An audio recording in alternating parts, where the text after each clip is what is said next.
Hey there and welcome to IGN's LiveWire coverage for Thursday at E3 2008. All day long we'll be bringing you live demos of the show's biggest games, so let's get right to it. We are off to an excellent start with one of the most talked about PS3 titles out there, Resistance 2. Ted Price and James Stevenson are here to give us a demo. I've got Jeremy over here again. Jeremy, take it away. Hey, thanks Jess. Well, Ted, everybody knows that that Resistance is widely considered the best PlayStation 3 launch title of all the ones that came out. It won numerous games of the year for that platform. What did you guys learn from that game coming into this one that you heard from the fans? Like, this is what we want to improve on. Well, we heard a lot of great things from the fans. We also heard a lot of we got a lot of suggestions from the fans in terms of what we could do. I think that the biggest change that we made to the game was to really build it out even more. We've improved our tech significantly. This is the first third-generation PlayStation 3 game to hit the market, and you're really going to see that in what's on screen in terms of the detail and the pure scale of the environments and the enemies in the game. So when you say scale, do you mean that there's just more levels, or do you mean that the actual levels themselves are bigger with more verticality? What exactly does that mean? Yeah, you're going to see greater expanse in the levels. We're setting it in 1950s United States, and we're taking advantage of the environments that you find in the United States. Places like San Francisco Bay, which is a broad expanse and has huge cityscapes that you can see from various places in the city. We've also got the Redwood Forest. We've got Chicago, where you're up on skyscrapers looking over the city. So that's something we can do because of the improvements we've made to our engine. We've also got giant enemies in the game, giant bosses that you'll fight throughout the game, like a 300-foot tall Leviathan in Chicago. Well, the Leviathan is the boss battle that you showed off at the press conference, and I believe it's the demo that you brought here today. Right. Is it possible we could get it started and then start to go through the demo? Is that cool? Sure. Yeah, let's do it. So what I'm really curious about in regards to this particular demo is how far along in the progress of the game is this? Is this near the beginning? Is this halfway through? This is about halfway through the game, and Nathan Hale, who is the protagonist, has made it to Chicago with some of his special operations team called the Sentinels.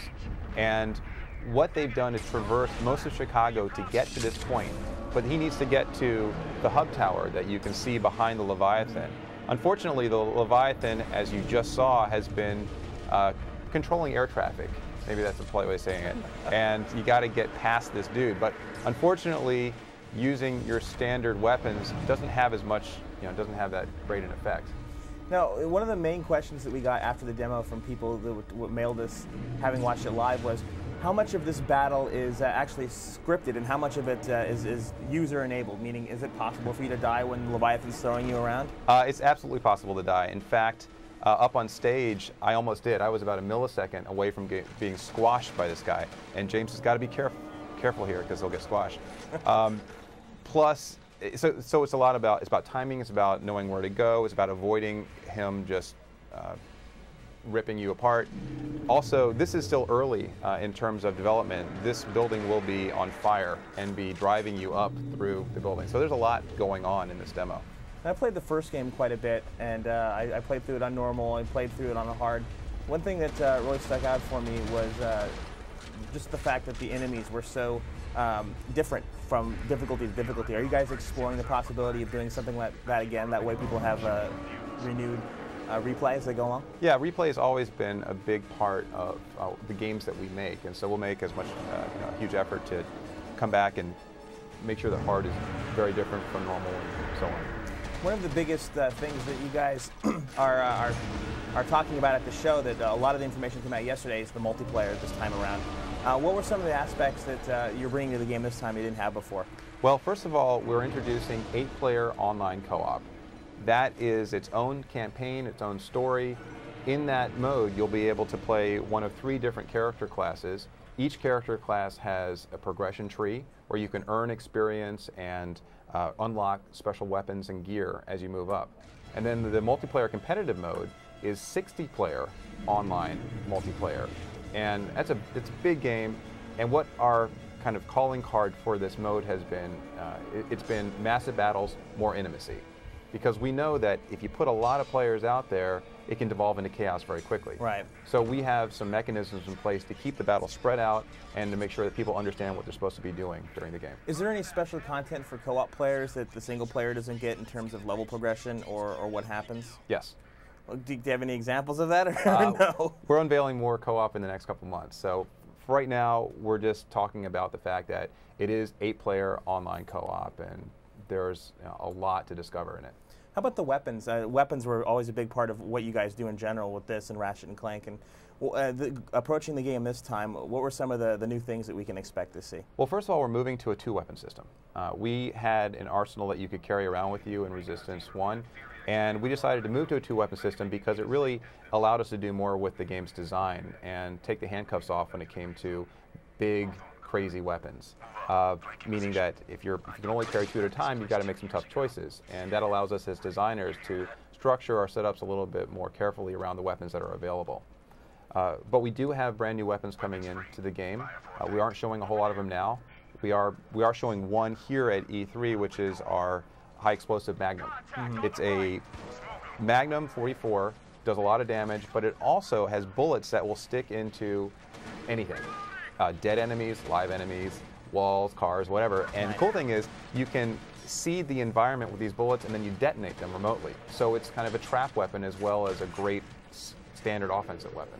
And without giving away too much, well, I'm lying, because at the end of the first Resistance, there's a bit of a mystery setup as to what happens. You know, who's grabbing Nathan in the helicopter. Is that explored as to who those people were in this game, and how far after the first game does this take place? And also, how does it fit into the PSP game Retribution? Well, at the very end of the first game, you see Nathan Hale escorted into this unmarked VTOL. You do find out who those guys are. In fact, they're part of an organization called SERPA. It's the Special Projects Research Administration that is kind of like the DARPA of our alternate history America. These guys bring Hale back. He's presumed dead by everybody else, and they indoctrinate him into this program called the Sentinels. The Sentinels are soldiers who, like Nathan Hale, have an immunity to the Chimeran virus. And you find out a little bit more why Nathan Hale is immune during the game. Anyway, after he's brought back to America, 2 years elapse, and then the Chimera attack both of our coasts at the same time with these giant battleships. And we're actually showing that as well right here. This is a real-time scene in San Francisco where the battleships have crossed over the coastline and are taking apart the Embarcadero. But this is all in-game. You'll actually be boarding these ships during gameplay. And this kind of demonstrates the improvements we've made to our engine since Resistance 1.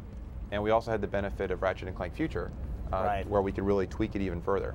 But we're very happy with how things have come out. Now, I haven't played the first one, so would this be the type of game where I absolutely have to in order to figure out what's going on, or could I jump into this as a first-timer and be fine? You could definitely jump into this. I think so. It's given enough background story. We give a lot of. We definitely we provide background in terms of intel entries that you'll pick up during the game, and the story is very focused on Nathan Hale this time. So you get a good feel for who the protagonist is and what's going on in the United States while you're traversing it. Okay. It's actually nice to see it like this, because in what we showed, that little snippet in the press conference, I wasn't quite sure if that was part of the game or was this part of a setup, a pre-scripted set. But it's cool to see you actually play that section. That's pretty neat. And yeah, if you watch carefully, all those big ships are moving very slowly. So if we sat here for the next hour, it'd just be a kind of a cavalcade of ships coming through and messing up San Francisco.